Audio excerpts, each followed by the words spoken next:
আল্লাহর নবী বিশ্ব নবীর দরবারে হযরত জিবরাইল আমিন আলাইহিস সালাতু ওয়াস সালাম আল্লাহর পক্ষ থেকে দুইটা বিষয়ের অফার নিয়ে আসলেন। ওগো আল্লাহর নবী, আল্লাহ রাব্বুল আলামিন দুইটা সুযোগ আপনাকে দিয়েছেন, যেই কোনো একটা সুযোগ আপনি গ্রহণ করতে পারেন। এক নম্বর সুযোগ হলো এই, আপনার যত উম্মত আছে অর্ধেক উম্মতকে আল্লাহ রাব্বুল আলামিন বেকসুর খালাস দিয়ে দিবেন, জান্নাতি বানিয়ে দিবেন। এই অফারটা গ্রহণ করবেন নাকি দ্বিতীয় অফারটা গ্রহণ করবেন? দ্বিতীয় অফার হলো এই, আপনার বন্ধু আল্লাহ রাব্বুল আলামিন বলেছেন আপনাকে সুপারিশ করার অনুমতি দিবেন। আপনি কোনটা গ্রহণ করবেন আপনি বলেন। নবীজি বলেন, ওরে জিবরাইল, আমার অর্ধেক উম্মত জান্নাতে যাবে, অর্ধেক উম্মত জাহান্নামে যাবে, এটা আমি চাই না। আমি চাই সুপারিশের অনুমতি, কারণ আমার একটা উম্মত যতক্ষণ পর্যন্ত জাহান্নামে থাকবে আমি নবী সুপারিশ করা বন্ধ করব না। জোরে জোরে বলেন সুবহানাল্লাহ। আমার বন্ধুগণ আসুন, এই জন্য নবীজি বলেন হাসরের ময়দান যখন কায়েম হবে, আমার উম্মতরা বড় পানির পিপাসার্ত হয়ে যাবে, তখন আমাকে অনুসন্ধান করতে থাকবে, তখন আমি হাউদে কাউসারের কাছে থাকব। এক সাহাবী বলেন, ইয়া রাসূলুল্লাহ, ইয়া হাবিবাল্লাহ, হাসরের ময়দানে আপনাকে আমরা কোথায় যাইলে পাইব? নবীজি বলেন, সাহাবী রে, সবার আগে আমাকে হাউদে কাউসারের কাছে অনুসন্ধান করবা। আমি আমার উম্মতের জন্যে হাউজে কাউসারের কাছে থাকব, আমি আমার উম্মতগণকে পানি পান করাইব। মহান রব্বুল আলামিন আমার জন্য একটা স্পেশাল হাদিয়া দিবেন। ইন্না আ'তাইনা কাল কাউসার ফাসাল্লি লিরাব্বিকা ওয়ানহার ইন্না শানিআকা হুয়াল আবতার। ব্রাহ্মণবাড়িয়ার বড় হুজুর রাহমাতুল্লাহ আলাইহি বলতেন, আমাদের নবীজি পৃথিবীর জন্য এমন, যেমন বিয়ে শাদীর অনুষ্ঠানে বরের মর্যাদা যেমন, সুবহানাল্লাহ, একজন বর বা একজন জামাইকে ওসিলা করে বিয়ে শাদীর অনুষ্ঠানে শত শত মানুষের বিভিন্ন রকমের খানার আয়োজন করা হয়, আপ্যায়নের ব্যবস্থা করা হয়। তদ্রূপভাবে আমার নবীজির খাতিরে আমার আল্লাহ তাআলা আসমান জমিন চন্দ্র সূর্য লৌহ করম সহ পৃথিবীতে যা কিছু আছে সব কিছুকে আমার নবীজির ওসিলাই আল্লাহ সৃষ্টি করেছেন। আরেকটা জোরে সুবহানাল্লাহ বলেন। আমার বন্ধুগণ, সেই নবীর প্রশংসা আমার আল্লাহ তাআলা নিজেই করেছেন, বলেন সুবহানাল্লাহ। সেই নবীর প্রশংসা আমার আল্লাহ তাআলা আসমানি যতগুলি কিতাব দুনিয়াতে নাজিল করেছেন, সব কিতাবগুলির মাধ্যমে আল্লাহ তাআলা নোটিশ পাঠিয়ে দিয়েছেন, সকল নবীগণের শেষে যিনি আসবেন তিনি হলেন সকল নবীগণের ইমাম, সকল নবীগণের সর্দার। জোরে জোরে বলেন সুবহানাল্লাহ। আল্লাহর নবী বিশ্ব নবী রহমাতুল লিল আলামিন যেই বছর দুনিয়ার মধ্যে আগমন করবেন, সেই বছর মহান আল্লাহ রাব্বুল আলামিন অলৌকিক কয়েকটি স্বপ্ন মক্কা নগরীর বিশেষ বিশেষ মানুষদের মাধ্যমে আল্লাহ তাআলা দেখাইয়ে দিয়েছিলেন। তন্মধ্যে একটি স্বপ্নের বিবরণ হলো এই, নবীজির দাদার নাম ছিলেন আব্দুল মুত্তালিব, যিনি সম্ভ্রান্ত একজন ব্যক্তি ছিলেন, খানে কাবার মুতাওয়াল্লি ছিলেন। যেই বছর নবীজি দুনিয়ার মধ্যে আগমন করবেন, খাজা আব্দুল মুত্তালিব গভীর রজনীতে স্বপ্ন দেখলেন, ওনার হাতের মধ্যে বিশাল বড় একটা গাছ উঠেছে, ওই গাছের মধ্যে অসংখ্য ডালপালা রয়েছে, অসংখ্য পাতা রয়েছে, অসংখ্য মানুষ গাছের ডালে মজবুত করে আঁকড়ে ধরে রেখেছেন, আর কিছু সংখ্যক মানুষ গাছের শিকড়টা কাটতে চেষ্টা করতেছেন। এক পার্শ্ব দিয়ে শিকড় কাটতে কাটতে শেষ প্রান্তে যায় দেখে প্রথমে গাছের শিকড় যেটাকে কেটেছিল পূর্বের মতো আবার নতুন করে জয়েন লেগে গেছে। খাজা আব্দুল মুত্তালিব এই স্বপ্ন দেখে ঘুম থেকে চমকে উঠলেন। তৎকালীন যুগের স্বপ্নের ব্যাখ্যা যিনি দিতেন, তিনির কাছে যায় স্বপ্নের বিবরণ যখন বললেন, সেই লোকটি বলল, হে আব্দুল মুত্তালিব, ভয়ের কোনো চিন্তা নাই, কারণ নাই, কারণ তোমার স্বপ্নের দ্বারা প্রমাণ করে তোমার বংশের মধ্যে এমন একজন নবীর আগমন ঘটবে, সেই নবীর প্রেমিক, সেই নবীর ভক্ত হবে কোটি কোটি অসংখ্য। বলেন সুবহানাল্লাহ। হে খাজা আব্দুল মুত্তালিব, গাছের পাতাগুলির মধ্যে, ডালগুলোর মধ্যে অসংখ্য মানুষ ধরে রেখেছে। তারা হলো নবীর উম্মত, নবীর আশিক, নবীর প্রেমিক। আর গাছের শিকড় যারা কাটতেছে তারা হলো বেদিন, তারা হলো অমুসলিম, তারা হলো ইহুদি এবং খ্রিস্টান। তারা নবীকে হত্যা করার জন্যে, নবী যতদিন দুনিয়াতে থাকবে ততদিন ষড়যন্ত্র করবে। এমনকি নবীজি দুনিয়া থেকে বিদায় হওয়ার পরও তারা ষড়যন্ত্র করবে। আর নবীজির জিন্দার দিনকে, ধর্মকে ধ্বংস করার জন্য তারা শতমুখী চেষ্টা করবে, কিন্তু তারা কোনোদিন নবীর ক্ষতি সাধন করতে পারবে না। আমার আল্লাহ তাআলা নবীজিকে কুদরতিভাবে হেফাজত করবেন। বলেন সুবহানাল্লাহ। আমার বন্ধুগণ, এই জন্য খাজা আব্দুল মুত্তালিব বড় আনন্দিত হয়ে গেলেন, খুশি হয়ে গেলেন। আল্লাহু আকবার, আল্লাহু আকবার কিতাবের মধ্যে লেখেন তিনি অপেক্ষা করতেছেন আমার বংশের মধ্যে ওই ছেলেটা কোন পরিবারের মধ্যে জন্মগ্রহণ করতে পারে। চিন্তা ভাবনা করে দেখলেন আমার একজন ছেলে আছে যার নাম হলো আব্দুল্লাহ, আব্দুল্লাহর বউ যার নাম হলো আমেনা। আমার মনে সন্দেহ হয়, আমার মনে জাগনা দেয়, মনে হয় আব্দুল্লাহর পরিবারের মধ্যেই শেষ নবীর আগমন হতে পারে। আমার বন্ধুগণ শুনে, এই জন্যে নবীজি যখন নবীজির মার গর্ভে চলে গেলেন, কিতাবের মধ্যে লেখা হয় আব্দুল্লাহর, নবীজির বাবার কপালের মধ্যে একটা এমন সুন্দর জ্যোতি, সুন্দর আলো এমনভাবে ছড়িয়ে পড়তো, যেই কোনো মানুষ দেখতো তার জন্য পাগল হয়ে যাইত।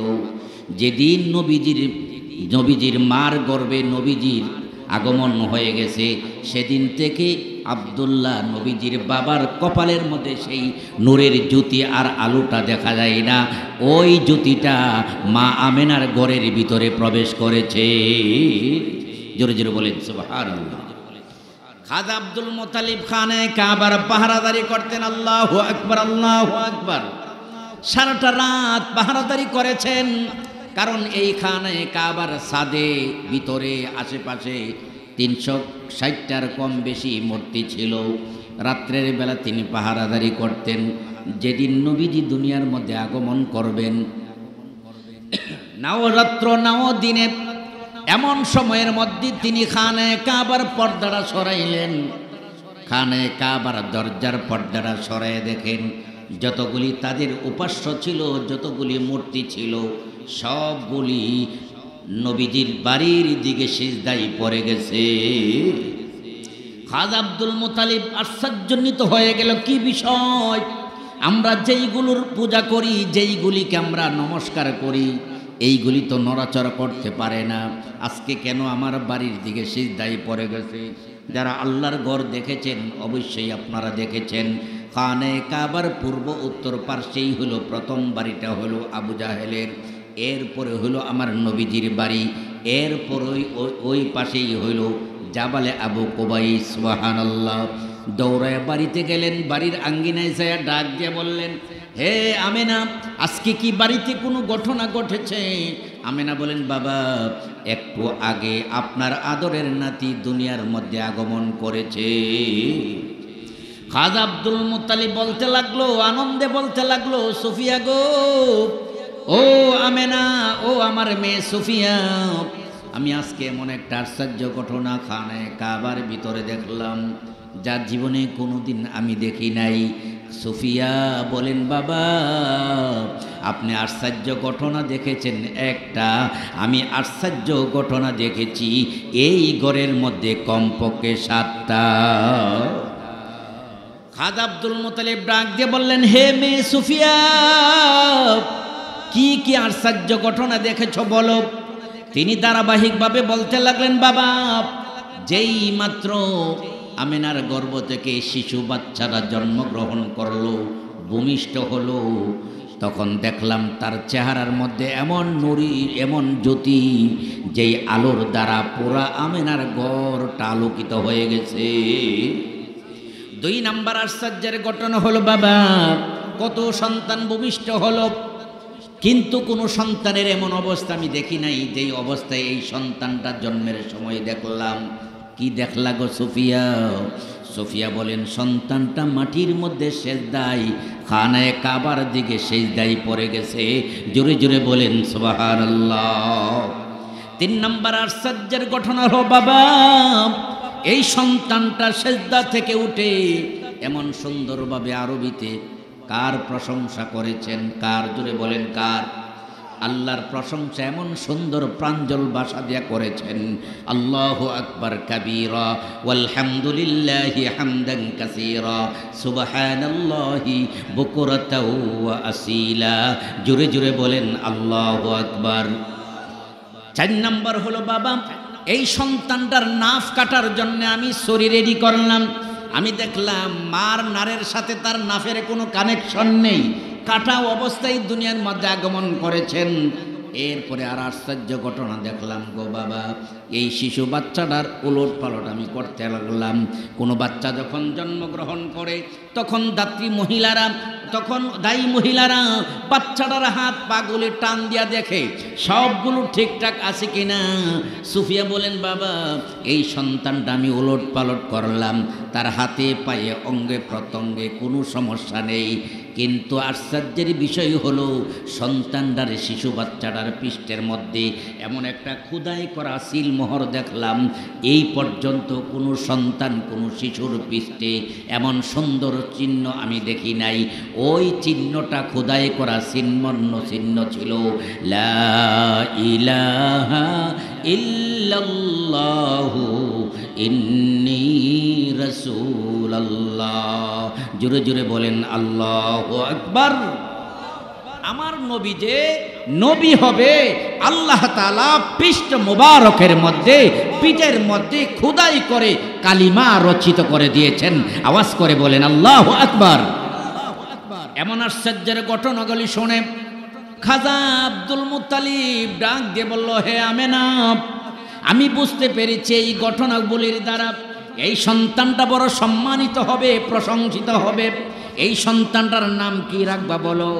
তখন আমিনা বলেন, বাবা অনেকগুলি নাম কল্পনা জল্পনা হইতেছে, কিন্তু কে যেন গায়েব থেকে আওয়াজ দিয়ে বলে, হে আমেনা, এই সন্তানের নাম, এই শিশুটির নাম তোমার রাখতে হবে না, এই সন্তানের নাম আল্লাহর পক্ষ থেকে রাখা হয়েছে মুহাম্মদ। আওয়াজ করে বলেন আল্লাহু আকবার। নবীজির নাম দুনিয়ার মধ্যে হবে মুহাম্মদ, আকাশের মধ্যে নবীজির নাম হলো আহমদ।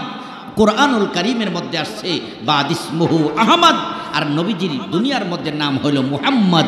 আহমদ এর অর্থ হলো প্রশংসাকারী। নবীজি রূহের জগতের মধ্যে আল্লাহর প্রশংসা করেছিলেন।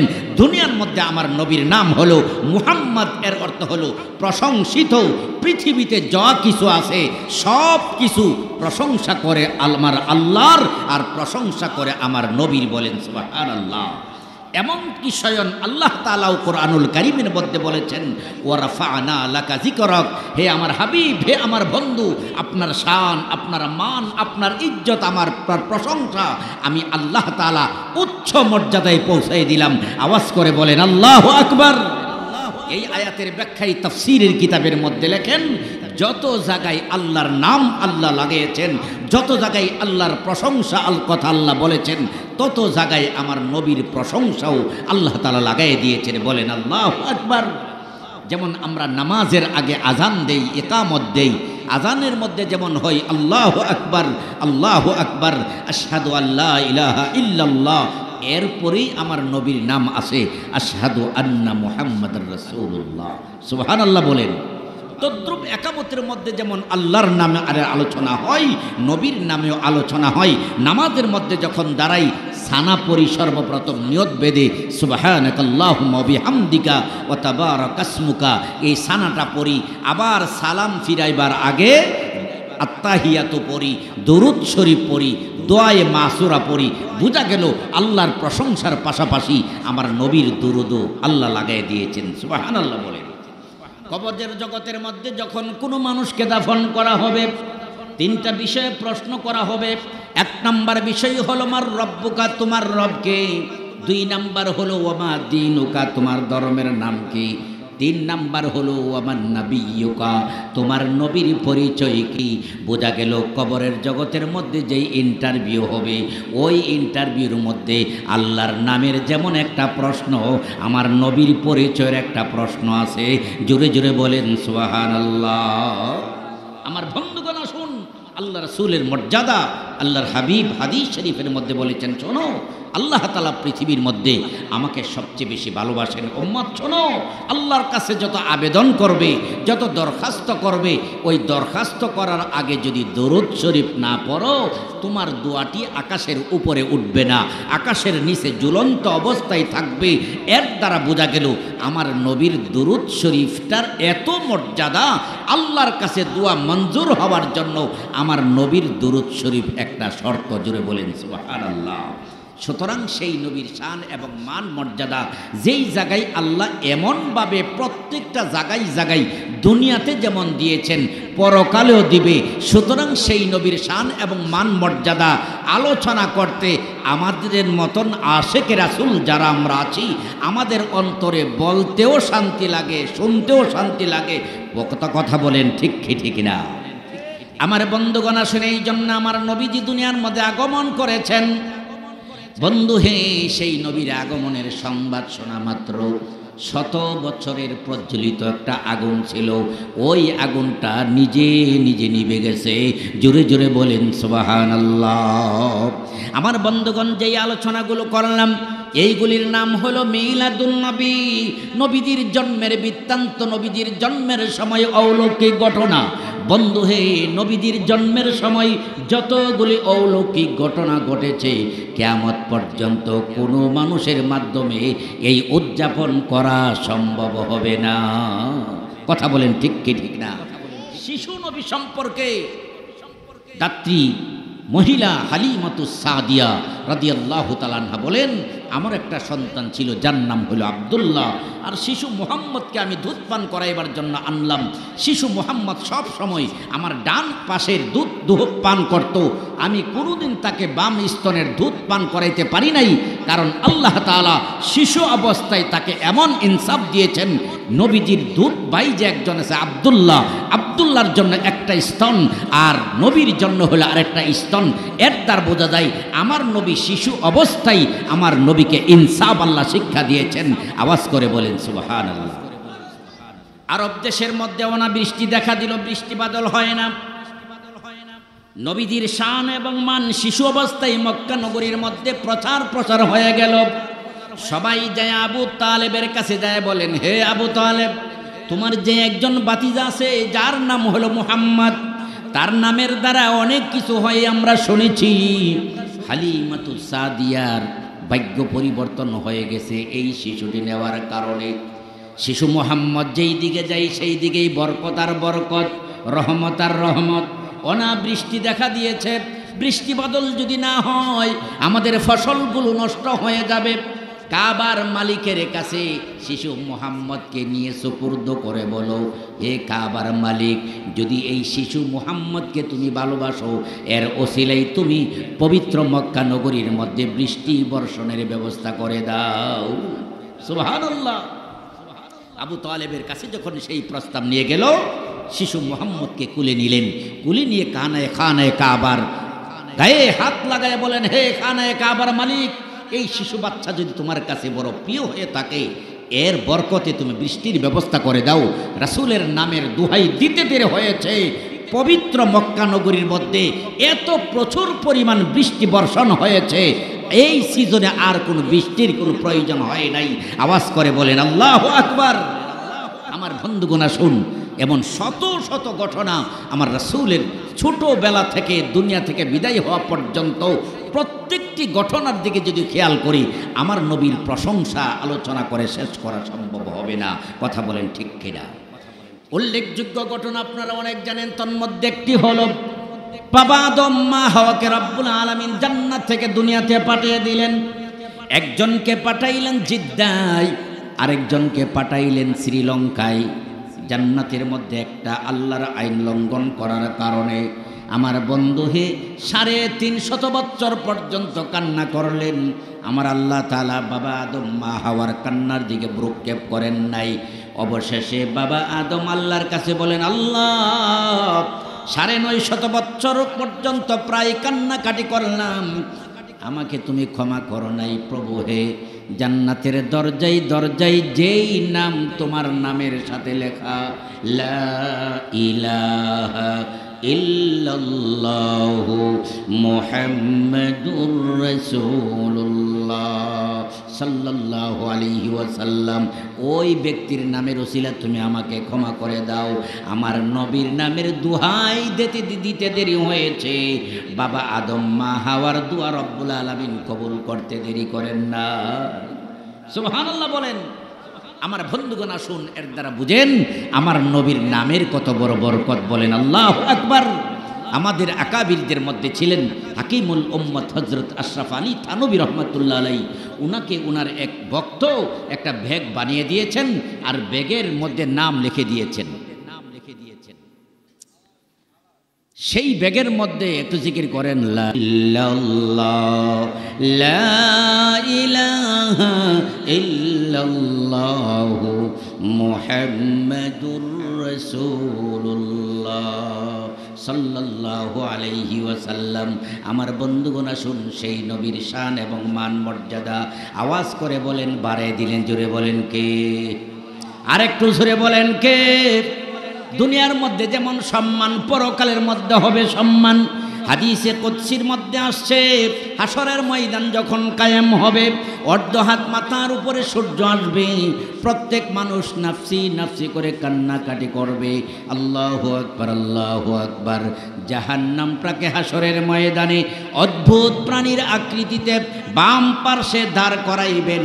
70,000 জিনজির দ্বারা 70,000 ফেরেশতারা আটকে ধরে রাখবে। এরপরে মানুষের দিকে তাকাইয়া জাম দিতে থাকবে, লাফ মারতে থাকবে। তখন কোটি কোটি মানুষ দৌড়ে যাইবে, যায় বাবা আদমের কাছে যায় বলবে, হে বাবা আদম, আপনি হলেন আমাদের আদি পিতা, আল্লাহর কাছে আজকে কঠিন মুহূর্তের মধ্যে সুপারিশ করুন, আল্লাহ তাআলা যেন জাহান্নামের হুঙ্কার বন্ধ করে দেন। বাবা আদম বলবে, আমি আজকে আল্লাহর দরবারে সুপারিশ করার অধিকার আমার নাই, আমি যোগ্য নই। তোমরা দৌড়ে যাও হযরত নূহ নবীর কাছে। কোটি কোটি মানুষ নূহ নবীর কাছে যায় বলবে, হে নবী নূহ, জাহান্নাম যেইভাবে হুঙ্কার মারতেছে, যদি ছুটে যায় আমাদের কোনো উপায় থাকবে না।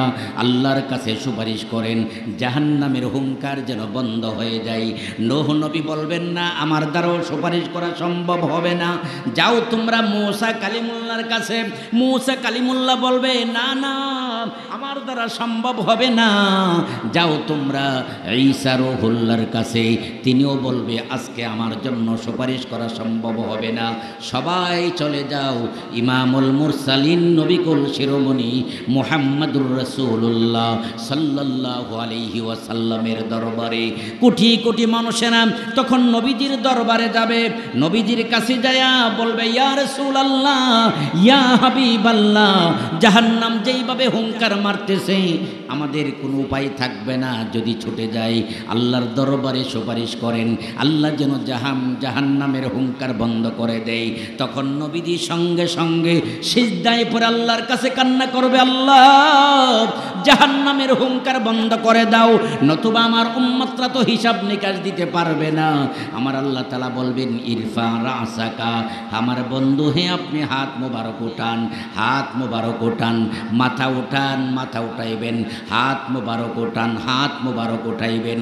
রব্বুল আলামিন সামান্য একটু পানি হাতে দিয়া বলবেন, এই পানিটা জাহান্নামের দিকে সিটা দিতে দেরি হবে, জাহান্নামের হুঙ্কার বন্ধ হতে দেরি হবে না। রাসূল উম্মতের মায়াবী হয়ে, কান্ডারি হয়ে সামান্য একটু পানি যখন ছিটা দিবে জাহান্নামের দিকে, জাহান্নামের হুঙ্কার বন্ধ হয়ে যাবে। আল্লাহর হাবিব বলবেন, ও আল্লাহ, এই সামান্য একটু পানির এত বড় পাওয়ার, এটা কোন সাগরের পানি, কোন নদীর পানি? আল্লাহ তাআলা বলবেন, এটা দুনিয়ার কোনো সাগর মহাসাগরের পানি নয়, এটা হলো আপনার গুনাহগার উম্মতের চোখের পানি। আরে বাবা, গুনাহগার উম্মতের চোখের পানি গুনাহ করে যখন আল্লাহর কাছে আমরা তওবা করব, এই তওবা করার পরে যেই চোখের পানিটা ঝরবে, এই চোখের পানি জাহান্নামকে আল্লাহ তাআলা থামানোর ব্যবস্থা করে দিবেন। আওয়াজ করে বলেন আল্লাহু আকবার। আল্লাহ তাআলা কোরআনে বলেছেন ফালইয়াদহাকু কালিলা ওয়ালইয়াবকু কাসীরা। হে আমার বান্দা বান্দি, তোমরা বেশি বেশি করে তোমরা কাঁদো, বেশি বেশি করে কাঁদো, কম তোমরা হাসো। এখন আমাদের অবস্থাটা হলো কাঁদি কম হাসি বেশি। কথা বলেন ঠিক কিনা? যেই লোক বেশি হাসাইতে পারে ওই লোকের কাছে মানুষ বেশি ভিড় করে। কথা বলেন ঠিক ঠিক না? আমার বন্ধুগণ, আসুন, আজ আমাদের সমাজের মধ্যে এমন হয়ে গেছি, রাসূলের জন্য আজ 12 রবিউল আউয়াল ওয়াফাত দিবস, আজকে আমাদের জন্য কান্নার কথা ছিল। আমরা কেমন উম্মত হইলাম, আজকে আমরা আনন্দ মিছিল করি, আনন্দ করি। আল্লাহ বলেছেন বেশি কাঁদো আর কম হাসো, আর আমরা এখন কম কাঁদি আর বেশি হাসি। আল্লাহর কোরআনের পরিপন্থী আমরা হয়ে গেছি।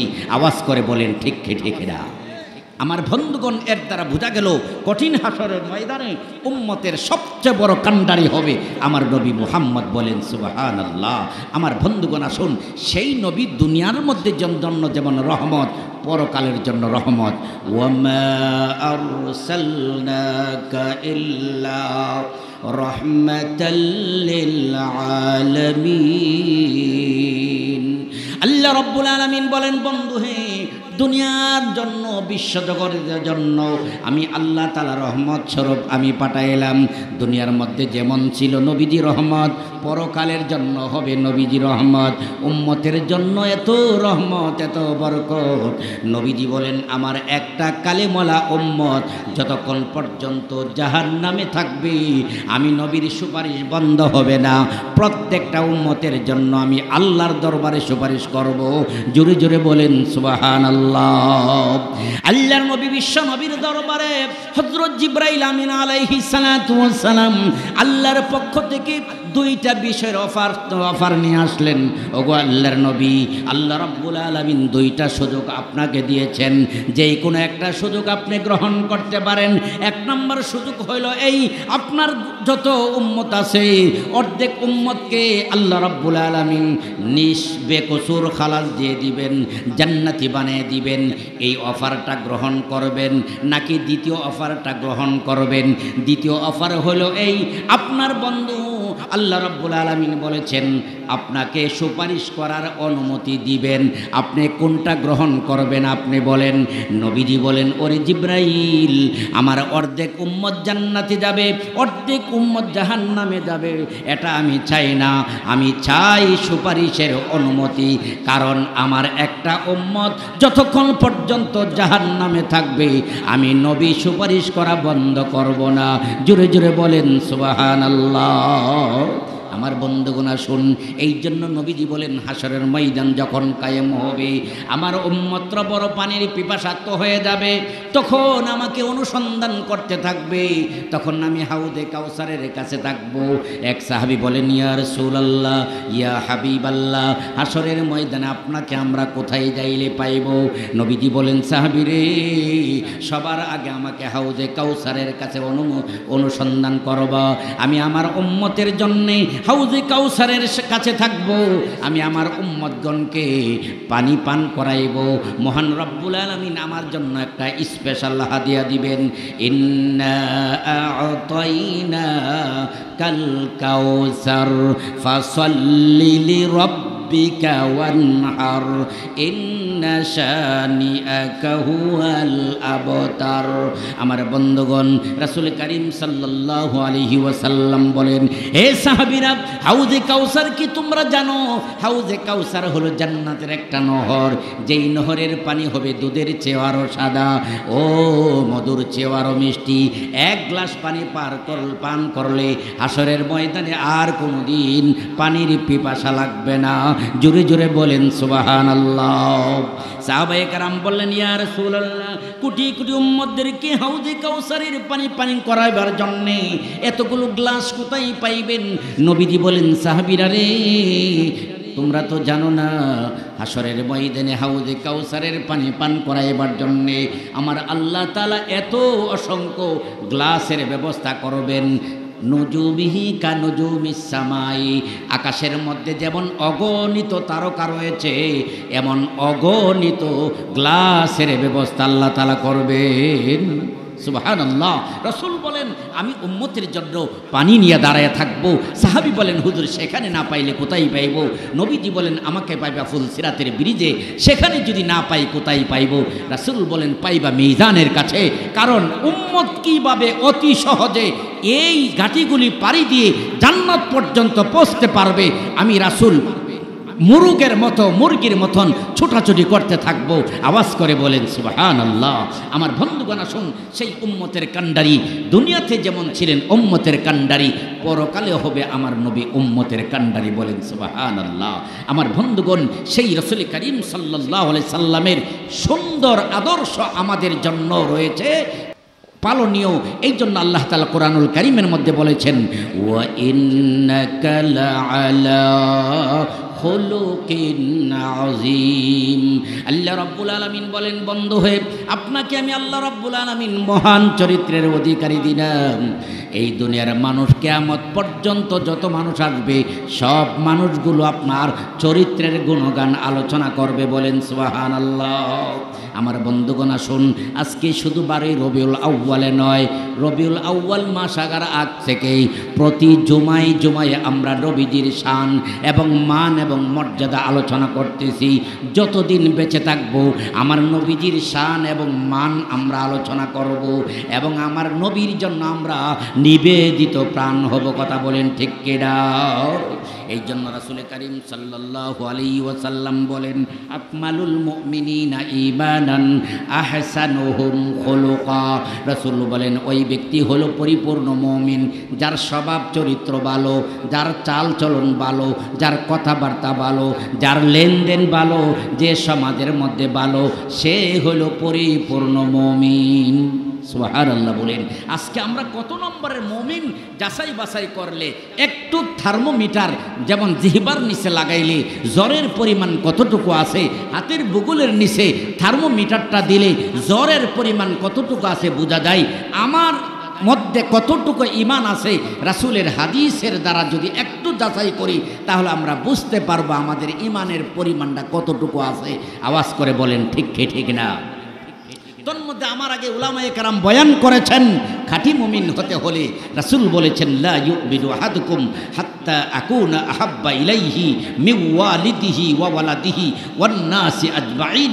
রাসূল বলেন তোমার মা বাবা এমন কি পৃথিবীর সকলের চেয়ে যদি বেশি আমাকে ভালো না বাসো খাঁটি মুমিন হতে পারবে না। বলেন আপনারা আমরা আমাদের জীবনের চেয়ে সকলের চেয়ে রাসূলকে ভালোবাসি কি বাসি না? আর একটু জোরে বলেন ভালোবাসি কি বাসি না? ভালোবাসার তো ভাই কিছু প্রমাণ আছে। এই প্রমাণ হলো এই আমাদের দেশে যারা রাজনীতি করে প্রত্যেকেই দেখা যায় যার যার দলের মার্কা, যার যার দলের লোগো লাগায়া চলে আর মানুষের কাছে প্রচার প্রসার করে আমি হলাম এই দলের সমর্থক, আমার মার্কা হলো এইটা, আমার নেতা হলো অমুক, আমার নেত্রী হলো অমুক। কথা বলেন ঠিক ঠিক না?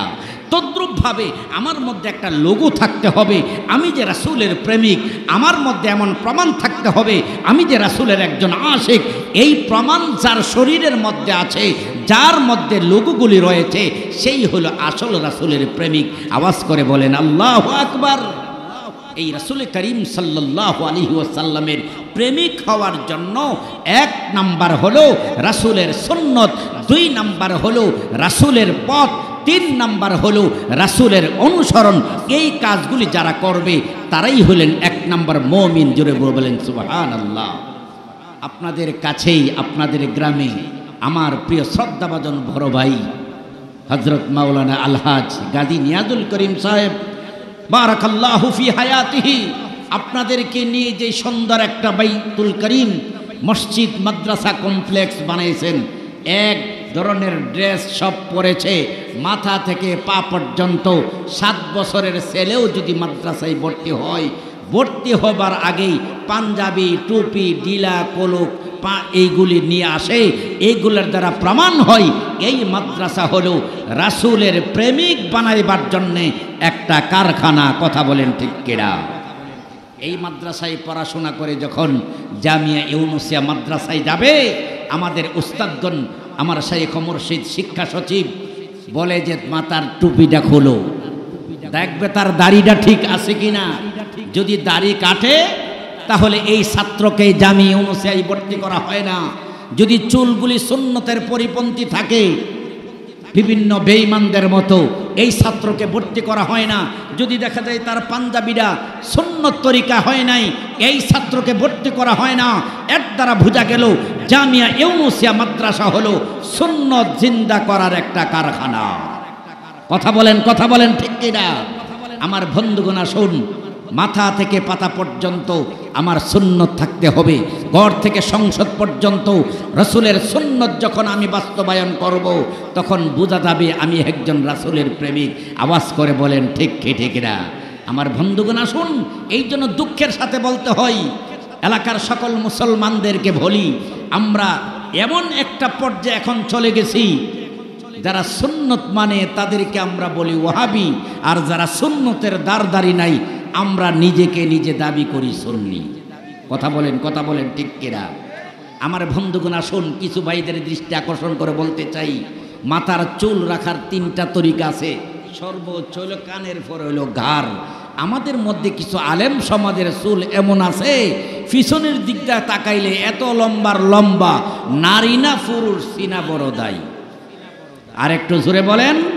বোঝা গেল ঘাড়ের পরে যেইটা রাখছে এটা হইল বাবের লম্বা, এটা সুন্নতি লম্বা নয়। আমাদের আলেম সমাজের মধ্যে কিছু আছে পাঞ্জাবি যে পরে, এটা কি মহিলাদের 3 পিস নাকি পাঞ্জাবি চিরন বড় দায়? একটু কথা বলেন না আপনারা। আমাদের মৌলবীদের মধ্যে কিছু মৌলবী এমন ফাগরি পরে, ফাগরিটা দেখলে এটা কি মহিলাদের উড়না নাকি এটা ফাগরি চিনন বড় দায়? আর একটু আস্তে কর। আশ্চর্য লাগে, সবচেয়ে বড় কথা, এখন কোনো লুকোচুরির কোনো বিষয় নেই, ইন্টারনেটের যুগ।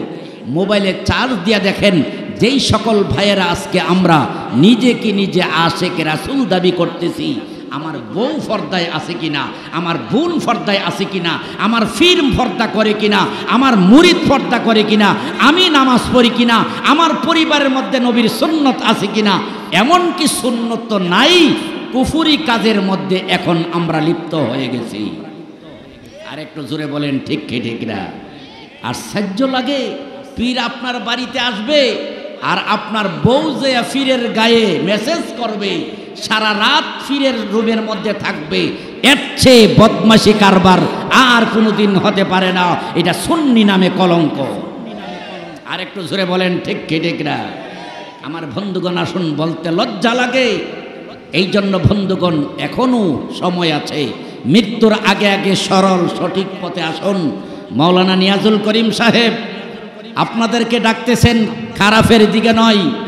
আমাদের আকাবির মুফতি মুবারকুল্লাহ সাহেব দামাত বারাকাতুহুম, আল্লামা শায়েখ সাজিদুর রহমান সাহেব সহ পীর সাহেব চরমনাই সহ সারা বাংলাদেশে তারা নিজের স্বার্থের জন্য ঘুরে না, মানুষকে কিভাবে ইমানওয়ালা বানাবে, আশেক রাসূল বানাবে, কালিমাওয়ালা মানুষ বানাবে, এটাই হলো একমাত্র উদ্দেশ্য। কথা বলেন ঠিক না?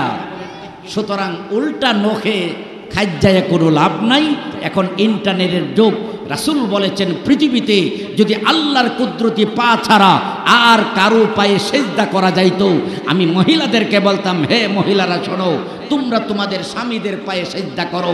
যেহেতু পৃথিবীতে কারো সামনে সেজদা করা যায় না, সুতরাং আমরা আশেক রাসূল হইয়া আমরা যদি মুরিদানের সেজদা নেই, আমি ডাইরেক্ট কুফরি কাজ করলাম, শিরকি কাজ করলাম।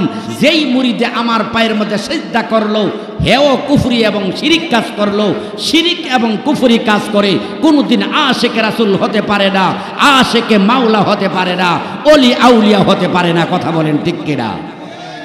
এই জন্য আমার মুসলমান ভাইয়ের রাসূলের আদর্শ ছিল সুন্নত আদর্শ, সুন্দর আদর্শ। সুন্দর আদর্শ যখন আপনার ব্যক্তিগত জীবনে থাকবে, পারিবারিক জীবনে থাকবে, রাষ্ট্রীয় জীবনে থাকবে, তখনই আপনি আশিকে রাসূল হইতে পারবেন। বড় দুঃখের সাথে বলতে হয়, বলতে তো বলার কোনো শেষ হবে না। এই জন্য বন্ধুগণ, রাসূলের সুন্নতগুলি অবশ্যই আমার যাচাই করতে হবে। মাথার চুলগুলি সুন্নত তরিকায় রাখতে হবে, দাড়িগুলো সুন্নত তরিকায় রাখতে হবে, বিবাহ বন্ধনটা সুন্নত তরিকায় হতে হবে। আজকে মুসলমানের বিয়া দেখা যায় বেবি জাতিদের অনুষ্ঠানের মতন কনসার্ট হয়ে যায়। হাদি সাহেব কাদি সাহেব যাই বলেন না কেন, বিয়ে শাদির দিন অনুষ্ঠান করা হয়, ডেকসেট বাজানো হয়, ডাক ডোল বাজানো হয়, কনসার্ট করানো হয়, গান বাজনা করা হয়। আপনি যে একজন মুসলমান, আপনার হাবিব কি করেছেন, আপনার নবী কি করেছেন, একটু চিন্তা ভাবনা করে দেখেন। আল্লাহর নবীর লম্বা চড়া